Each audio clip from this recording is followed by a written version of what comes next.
नमस्कार किसान भाइयों, स्वागत है आपका आपके अपने कार्यक्रम कृषि दर्शन में। किसान भाइयों, इस कार्यक्रम में हम आपको खेती बाड़ी से जुड़ी जानकारियों के साथ ही साथ वैज्ञानिकों के आविष्कार और सरकारी योजनाओं से भी रूबरू कराते हैं। तो आइए कार्यक्रम की शुरुआत करते हैं और सबसे पहले नजर डालते हैं कृषि समाचार पर। नमस्कार, खबरें खेती में आपका स्वागत है। मैं हूं प्रीति श्रीवास्तव। आइए एक नजर डालते हैं आज के मुख्य समाचारों पर। राज्य सरकार आम के बगीचों का करेगी जीर्णोद्धार। पशुपालक भाई अपने पशु को संक्रामक रोग से बचाने के लिए करे टीकाकरण। और पटना जिले के मधुरेंद्र कुमार बकरी पालन से बने सफल किसान। अब खबर विस्तार से। पिछले दिनों राजधानी पटना स्थित ज्ञान भवन में कृषि विभाग के उद्यान निदेशालय द्वारा 2 दिवसीय आम महोत्सव समारोह का आयोजन किया गया। इस समारोह में राज्य के अलग अलग हिस्सों से आम की खेती से जुड़े किसानों ने भाग लिया। समारोह में आम के किस्मों की प्रदर्शनी भी लगाई गई। इस मौके पर कृषि विभाग के संयुक्त निदेशक पवन कुमार ने बताया कि इस महोत्सव का उद्देश्य नए और पुराने बगीचों का जीर्णोद्धार करना है, जिससे किसानों की आमदनी में बढ़ोतरी होगी। राज्य सरकार के द्वारा आम के नए बाग की स्थापना के लिए 80,000 रुपये प्रति हेक्टेयर की दर से किसान भाइयों को अनुदान दिया जा रहा है। यह अनुदान 2 किस्तों में दिया जा रहा है। प्रथम वर्ष में 60% और दूसरे वर्ष में 40%। पशुपालन भाई अपने पशुओं को विषाणु जनित लंपी बीमारी से बचाने के लिए इसका टीकाकरण अवश्य कराएं, क्योंकि टीका लंपी जैसी कई संक्रामक बीमारियों को रोकने का सबसे प्रभावी तरीका है। मवेशियों में होने वाली एक संक्रामक बीमारी है लंपी वायरस। लंपी वायरस, जिसे गांठदार त्वचा रोग वायरस भी कहते हैं, यह एक ऐसी बीमारी है जो पशुओं को कमजोर और बेजान बना देती है। इस बीमारी में पशुओं को बुखार के साथ साथ कमजोरी और सुस्ती भी हो सकती है। साथ ही पूरे शरीर, खासकर गर्दन, नाक, पलके और पैरों पर सख्त गांठें बन जाती हैं, जबकि कुछ मामलों में तो पशुओं को सांस लेने में भी तकलीफ हो सकती है। इसके अलावा इस रोग की वजह से पशुओं में प्रजनन क्षमता और दूध उत्पादन में भी कमी आने लगती है। अगर पशुपालक भाइयों को इस तरह के लक्षण दिखाई देते हैं तो वे पशु चिकित्सक से संपर्क कर इसका इलाज अवश्य कराएं, क्योंकि इस बीमारी से पशु की मृत्यु भी हो सकती है। किसान भाई, अगर आप खेती के साथ साथ पशुपालन भी करते हैं तो इससे आपको दोहरा लाभ मिल सकता है, क्योंकि मवेशियों के गोबर से बने हुए जैविक खाद आपके फसल के लिए लाभकारी तो है ही, साथ ही गोबर गैस प्लांट किट लगाकर आप अपने घरों में रसोई गैस का भी इस्तेमाल कर सकते हैं। किसान भाइयों, अगर खेती के साथ साथ पशुपालन भी किया जाए तो इससे दोहरा मुनाफा कमाया जा सकता है, क्योंकि पशुओं से मिलने वाले गोबर से गोबर खाद तैयार कर आप उसका उपयोग अपने खेतों में कर सकते हैं। गोबर खाद एक ऐसा प्राकृतिक उर्वरक है जो रासायनिक उर्वरकों के उपयोग को कम करने में मदद करती है। गोबर खाद या फार्म यार्ड खाद पौधों के विकास में कारगर तो है ही, साथ ही इसके उपयोग से पर्यावरण को भी प्रदूषित होने से बचाया जा सकता है। गोबर का उपयोग सिर्फ जैविक खाद में ही नहीं किया जाता, बल्कि इससे गोबर गैस प्लांट भी तैयार किया जाता है। गोबर गैस प्लांट, जिसे बायोगैस प्लांट भी कहते हैं, जो एलपीजी या अन्य जीवाश्म ईंधन की तुलना में काफ़ी सस्ता और प्रभावी ईंधन है। राज्य सरकार गोबर गैस प्लांट को लगाने के लिए 50% तक की सब्सिडी भी देती है। बिहार गोबर गैस योजना के तहत इच्छुक पशुपालक किसान भाई इसका लाभ उठा सकते हैं। वैज्ञानिकों की सलाह और तकनीक को अगर अपनाया जाए तो पशुपालन के जरिए बेहतर परिणाम पाया जा सकता है। इसे साबित कर दिखाया है पटना जिले के वादीपुर गांव के प्रगतिशील किसान मधुरेंद्र कुमार ने। सफलता की आज की कड़ी में हम आपकी मुलाकात करवाते हैं मधुरेंद्र कुमार से, जो खेती किसानी के साथ साथ बकरी पालन कर लागत मूल्य से 2 गुना मुनाफा कमा रहे हैं। जब डेयरी के जैसे अथी था तो डेयरी के सब्सिट्यूट में इंद्रधनुषीय कार्यक्रम के तहत हमने देखा कि जैसे अथी है ये है, उसी के साथ है हमने बकरी का जैसे ही किया। ये तो छोटे व्यवसाय, छोटे किसान के लिए बहुत अच्छा, अत्यंत उपयोगी व्यवसाय है, लेकिन लोग सामाजिक अथी के चलते, कुरीति के चलते नहीं कर पाते हैं, कारण कि इसमें फ़ायदा डेयरी से ज़्यादा है। किसान भाई किसी भी फसल की खेती में अच्छा उत्पादन प्राप्त करने के लिए अगर भूमि के अनुसार किस्में और प्रभेदों का चयन किया जाए तो इससे उत्पादकता में बढ़ोतरी के साथ साथ मुनाफा भी बेहतर पाया जा सकता है। टमाटर एक ऐसा फसल है जो हर मौसम में उपजाया जा सकता है, क्योंकि टमाटर की मांग सालों भर बाजार में बनी रहती है। टमाटर का सबसे बेहतरीन प्रभेद कृषि वैज्ञानिक गुलशन को मानते हैं। इसके अलावा आर्यन, हिमसोना और लैला पटना टमाटर की ये प्रभेद आपको अच्छा लाभ दे सकते हैं। आधुनिक दौर में कृषि के क्षेत्र में हर दिन नए नए शोध किए जा रहे हैं। कृषि क्षेत्र में उत्पादकता बढ़ाने और फसल गुणवत्ता में सुधार लाने के लिए कई प्रकार की मशीनों और उपकरणों का उपयोग किया जाता है। किसानों के काम को आसान बनाने के लिए एक ऐसा ही कृषि यंत्र बाजार में उपलब्ध है, जिसका नाम है माउंट हैरो डिस्क। इस यंत्र के माध्यम से पथरीली भूमि को भी भुरभुरा बनाकर खेती योग्य बना दिया जाता है। इस यंत्र को ट्रैक्टर से जोड़कर चलाया जाता है। बदलते दौर में कृषि के क्षेत्र में भी कई तरह के बदलाव आए हैं। नई नई तकनीकों, नए नए कृषि उपकरणों ने कृषि को नई दशा और दिशा दी है, जो खेती किसानी को और भी बढ़ावा दे रही है। कृषि के इन्हीं उपकरणों में से एक है माउंट हैरो डिस्क मशीन। यह एक ऐसा उपकरण है जो किसान को मिट्टी तैयार करने और फसल उगाने में मदद करता है। इस उपकरण की खास बात यह है कि यह विभिन्न प्रकार की मिट्टी और फसलों के लिए उपयुक्त मानी जाती है। मिट्टी को जोतना या ढीला करना, खरपतवारों और फसल अवशेषों को काटना, मिट्टी को समतल करना आदि कृषि कार्यों के लिए यह मशीन बेहद कारगर मानी जाती है। अब एक नजर डालते हैं मंडी भाव पर। आइए अब जानते हैं पटना के बाकरगंज अनाजों के मंडी में गेहूं और चावल के ताजा भाव। लोकल गेहूं 4,000 रुपये प्रति क्विंटल, एमपी गेहूं 4,300 रुपये प्रति क्विंटल, अरवा चावल 8,500 रुपये प्रति क्विंटल और बासमती चावल 11,000 रुपये प्रति क्विंटल। कैसा रहेगा मौसम का मिजाज, आइए जानते हैं मौसम का हाल। मौसम विभाग के मुताबिक अगले 24 घंटों में राज्य के अधिकांश जिलों में बादल छाए रहेंगे, जबकि कुछ स्थानों पर हल्की एवं मध्यम बारिश भी होगी। इस दौरान 10 से 12 किलोमीटर प्रति घंटे की रफ्तार से हवाएं भी चलेंगी। राजधानी पटना का अधिकतम तापमान 37 डिग्री सेल्सियस एवं न्यूनतम तापमान 29 डिग्री सेल्सियस के आसपास बने रहने की संभावना है।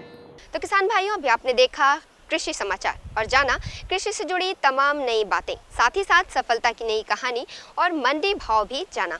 तो इसी के साथ यहाँ पे लेंगे एक छोटा सा विराम। विराम के बाद हम जल्द लौटेंगे, आप बने रहें हमारे साथ। हर जोखिम से निकल कर फसल आए, सुरक्षित हो जाए, फसल बीमा से हर किसान अब आत्मनिर्भर हो जाए। अब सूखा पड़े या बाढ़ आ जाए, कोई डर नहीं। अब ओले पड़े या कीट पतंगे फसल खा जाए, कोई फिक्र नहीं।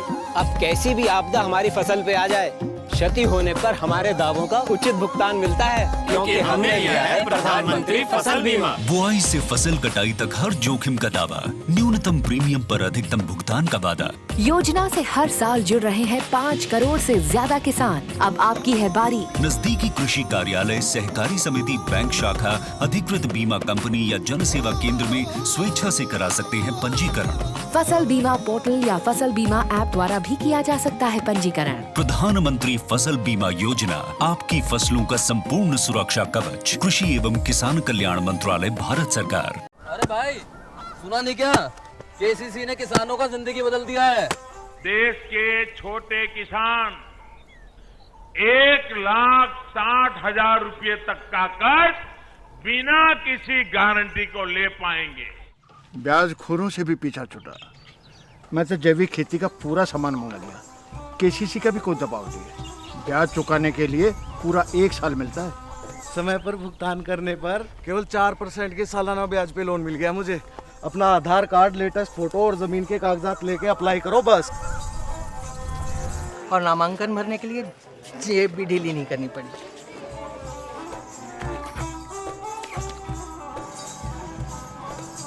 चाचा, उधार चुकाने के 24 घंटे के बाद उतने ही पैसे वापस निकाल सकते हैं। केसीसी ने किसानों की जिंदगी वाकई बदल दी है। तो आप भी किसान क्रेडिट कार्ड अपनाएं और सहजता से ऋण पाएं। विराम के बाद कार्यक्रम कृषि दर्शन में आप सभी का एक बार फिर से स्वागत है। आम अपने स्वाद और गुणों के लिए राजा कहलाता है, फलों का राजा कहलाता है, इसलिए इसकी मांग पूरे सीजन बाजार में बनी रहती है। लोग इसे बड़े पैमाने पर पसंद करते हैं। लेकिन आम की तुड़ाई के बाद ज़रूरी होता है कि बागों का प्रबंधन किया जाए ताकि आपके खेत, आपके बाग और पेड़ सुरक्षित रहें, आने वाली फसल भी सुरक्षित रहे। तो आइए आज हम इसी विषय में विस्तार से जानेंगे। मुलाकात करेंगे हमारे कृषि विशेषज्ञ डॉक्टर विजय कुमार से। किसान भाइयों, जैसा कि आप देख रहे हैं अभी गर्मी का मौसम है और आम की फल पेड़ों से तोड़ लिए गए हैं, लेकिन आम की तुड़ाई के बाद बागों का प्रबंधन किया जाना बहुत ही ज़रूरी हो जाता है। तो कैसे करेंगे आम के बाग का प्रबंधन फलों की तुड़ाई के बाद, ये आज हम जानेंगे। और ये जानकारी देने के लिए हमारे साथ मौजूद हैं हमारे कृषि विशेषज्ञ डॉक्टर विजय कुमार, जो कि सहायक प्राध्यापक सहकनीय वैज्ञानिक हैं, नालंदा उद्यान महाविद्यालय नूरसराय नालंदा से। तो डॉक्टर साहब, आपका हमारे कार्यक्रम में बहुत बहुत स्वागत है। डॉक्टर साहब, हम सबसे पहले जानना चाहेंगे कि आम के फसल की तुड़ाई के बाद बागों का प्रबंधन करना क्यों ज़रूरी है और ये कितना महत्वपूर्ण है। आम के उत्पादक किसान भाइयों को नमस्कार। मैं आम के बाग के प्रबंधन के विषय पर चर्चा करने जा रहा हूं, जिसमें कि ये अति आवश्यक है कि फल की तुड़ाई के बाद प्रबंधन।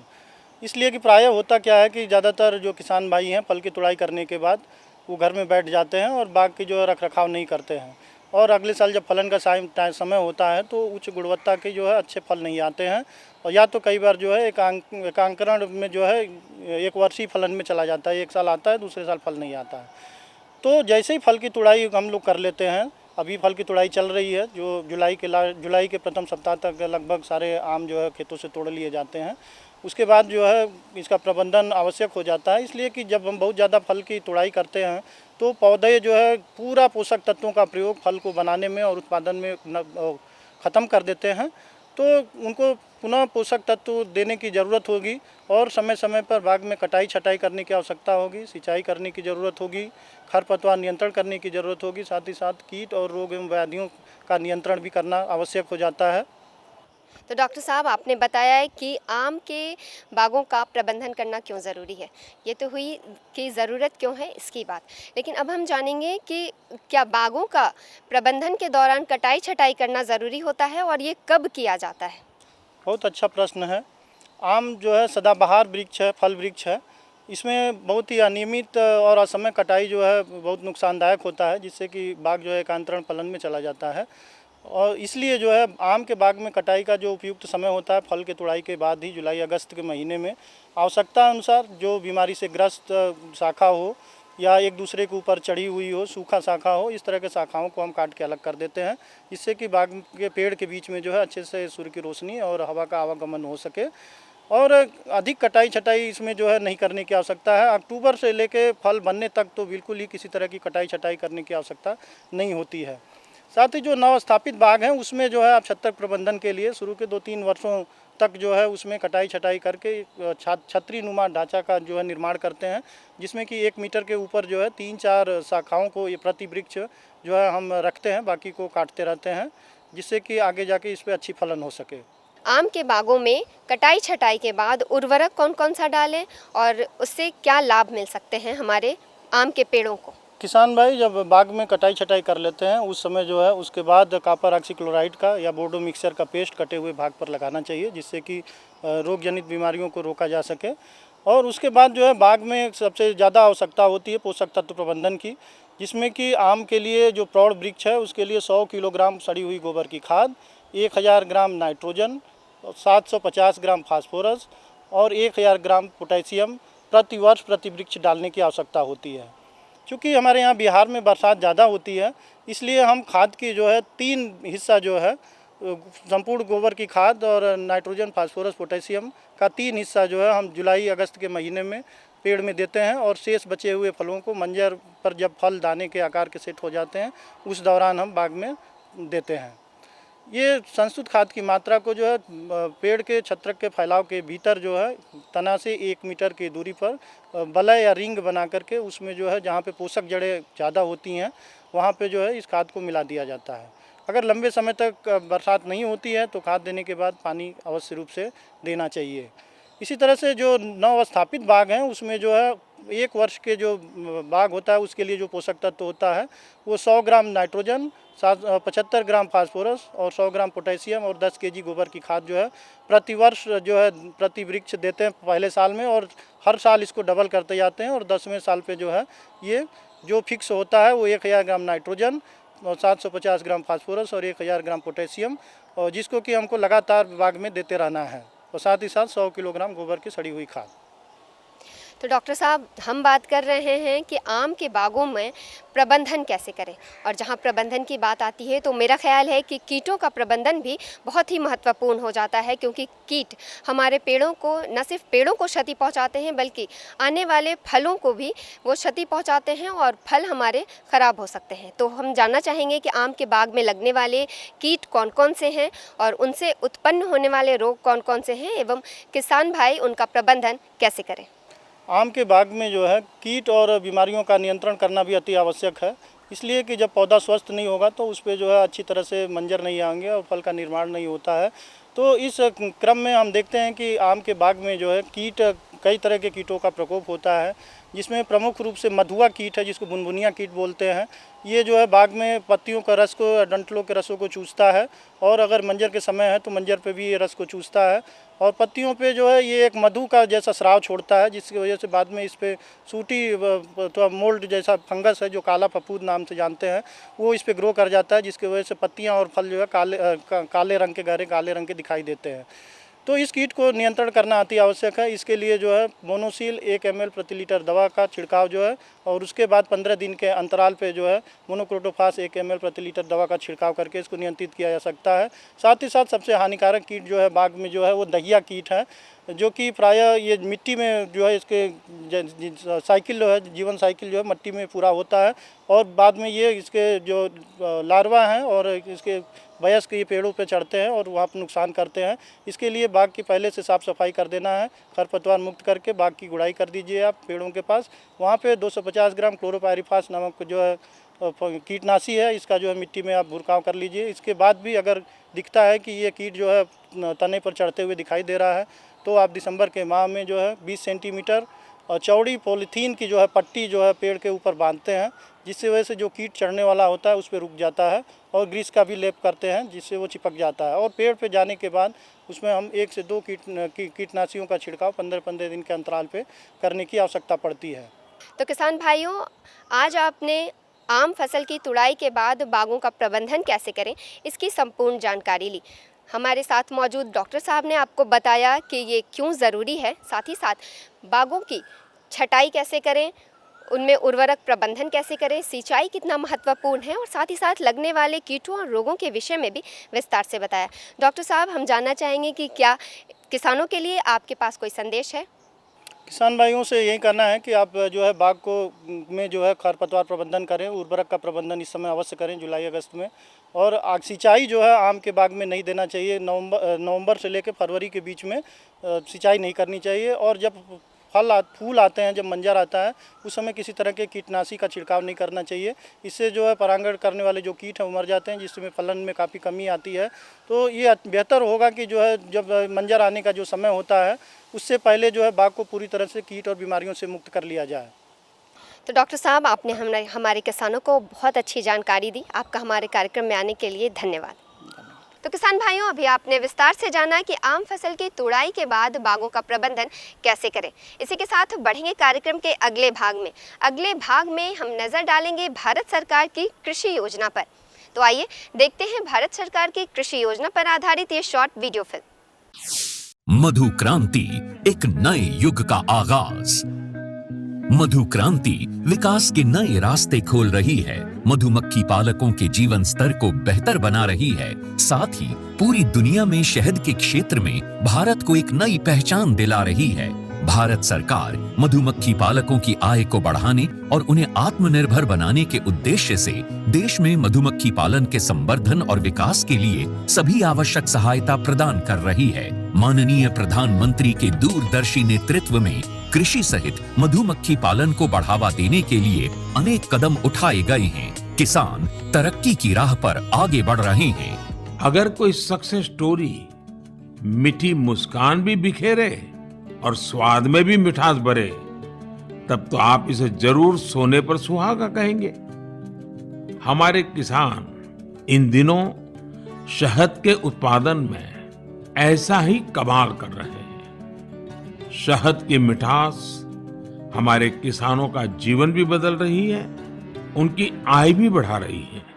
मधुमक्खियां न सिर्फ शहद देती हैं, बल्कि पर्यावरण और कृषि के लिए भी आवश्यक हैं। यूं तो भारत में लंबे समय से लोग मधुमक्खी पालन का काम पारंपरिक तरीकों से करते आ रहे हैं, लेकिन आज के समय में इस क्षेत्र में अपार संभावनाएं भी हैं और जरूरत भी है। मधुमक्खियों की इसी जरूरत और योगदान का जश्न मनाने और इसे और बारीकी से समझने के लिए ही मनाया जाता है विश्व मधुमक्खी दिवस। इसी आवश्यकता को समझते हुए 2020 में राष्ट्रीय मधुमक्खी पालन और शहद मिशन की शुरुआत हुई। उद्देश्य स्पष्ट था, मधुमक्खी पालन के कार्य को वैज्ञानिक और तकनीकी रूप से विकसित करना और ज्यादा से ज्यादा लोगों को इसके लिए प्रोत्साहित करके मधु क्रांति के सपने को साकार करना। मधुमक्खी पालन से मिलने वाले उत्पाद जैसे शहद, बी वैक्स, रॉयल जेली और पॉलन आदि कई क्षेत्रों में प्रयोग किए जाते हैं। माननीय प्रधानमंत्री जी के प्रोत्साहन से और कृषि मंत्री जी के मार्गदर्शन से आज राष्ट्रीय मधुमक्खी पालन और शहद मिशन सफलता का पर्याय बन चुका है। न केवल ये देश के किसानों के लिए आय बढ़ाने का एक साधन बना है, बल्कि तमाम लोगों के जीवन को बेहतर बनाने के साथ साथ देश के आर्थिक विकास में भी योगदान दे रहा है। 2013-14 में उत्पादन 76,000 मीट्रिक टन से बढ़कर 2022-23 में 1,40,000 मीट्रिक टन से अधिक हो गया है। 2013-14 में शहद का निर्यात 28,000 मीट्रिक टन से बढ़कर 2022-23 में 79,928 मीट्रिक टन से अधिक हो गया है। 3 विश्व स्तरीय अत्याधुनिक टेस्टिंग लैब और 31 मिनी शहद टेस्टिंग लैब स्थापित हुई। राष्ट्रीय मधुमक्खी पालन और शहद मिशन की कामयाबी सिर्फ आंकड़े ही बयान नहीं कर रहे, कहानियां खुद इसकी सफलता की बानगी पेश कर रही हैं। मैंने 1990 में मधुमक्खी पालन शुरू किया, 2 बॉक्स से शुरू किया और आज हमारे पास लगभग 4,200 बी बॉक्सेस हैं। लगभग 17 तरह के हनी हम लोग प्रोड्यूस करते हैं, जो डिफरेंट एरियाज़ में बी को माइग्रेट करके प्राप्त होते हैं। इसके अलावा जितने बी बॉक्सेस मैन्युफैक्चरिंग यूनिट है हमारे पास, वैक्सीट मैन्युफैक्चरिंग यूनिट है, 20 मीट्रिक टन पर डे का हनी प्रोसेसिंग प्लांट है। आज हमारा जो उत्पादन है वो 1 लाख केजी लगभग एनुअली हम लोग प्रोड्यूस करते हैं। यमुनानगर के सुभाष काम्बोज मधुमक्खी पालन के अपने काम के चलते आज देश भर में जाने जा रहे हैं। सुभाष जी ने वैज्ञानिक तरीके से मधुमक्खी पालन का प्रशिक्षण लिया। इसके बाद उन्होंने केवल 6 बॉक्स के साथ अपना काम शुरू किया था। मैंने सिर्फ अपने पोलिनेशन के लिए और शहद खाने के पर्पज से ये बॉक्स रखे थे। जब मैंने देखा कि मधुमक्खियां भी बढ़ रही हैं और हमें शहद भी मिल रहा है, तो मैंने फिर प्रोफेशनल तौर पे इसी काम को ही करने की सोची और आज की तारीख में मैं लगभग 1500 बॉक्स पे मधुमक्खी पालन कर रहा हूँ। ज्यादा से ज्यादा लोग इस मिशन का हिस्सा बन रहे हैं। इतना ही नहीं, ये मिशन नारी शक्ति को और अधिक सशक्त बनाने में भी बड़ा योगदान दे रहा है। अभी तक महिलाओं के 164 स्वयं सहायता समूहों को इससे जोड़ा जा चुका है। इसी तरह मधु क्रांति पोर्टल पर अभी तक लगभग 14,000 से अधिक पालक और 22 लाख से अधिक कॉलोनीज रजिस्टर हो चुकी हैं। आज भारत प्राकृतिक शहद का 6वां सबसे बड़ा निर्यातक देश है। भारत मधुमक्खी पालन और शहद उत्पादन के क्षेत्र में सारी दुनिया के लिए एक मिसाल के तौर पर उभर कर सामने आ रहा है। मधु क्रांति आय और रोजगार के अवसर बढ़ाए। तो किसान भाइयों, आज के कार्यक्रम में हमने विस्तार से जाना कि आम फसल की तुड़ाई के बाद बागों का प्रबंधन कैसे करें, साथ ही साथ जानकारी हासिल की भारत सरकार द्वारा चलाई जा रही कृषि योजनाओं की। तो आज के लिए बस इतना ही, लेकिन इस वादे के साथ आपसे लेंगे विदा कि कार्यक्रम के अगले भाग में खेती बाड़ी से जुड़ी ऐसी ही और नवीन जानकारियों के साथ हम फिर से हाजिर होंगे। तब तक के लिए मुझे और हमारी कृषि दर्शन की पूरी टीम को दीजिए इजाजत। नमस्कार। हमारा पता है कृषि दर्शन, कमरा नंबर 203, द्वारा केंद्र निदेशक, दूरदर्शन केंद्र पटना, फ्रेजर रोड, पटना।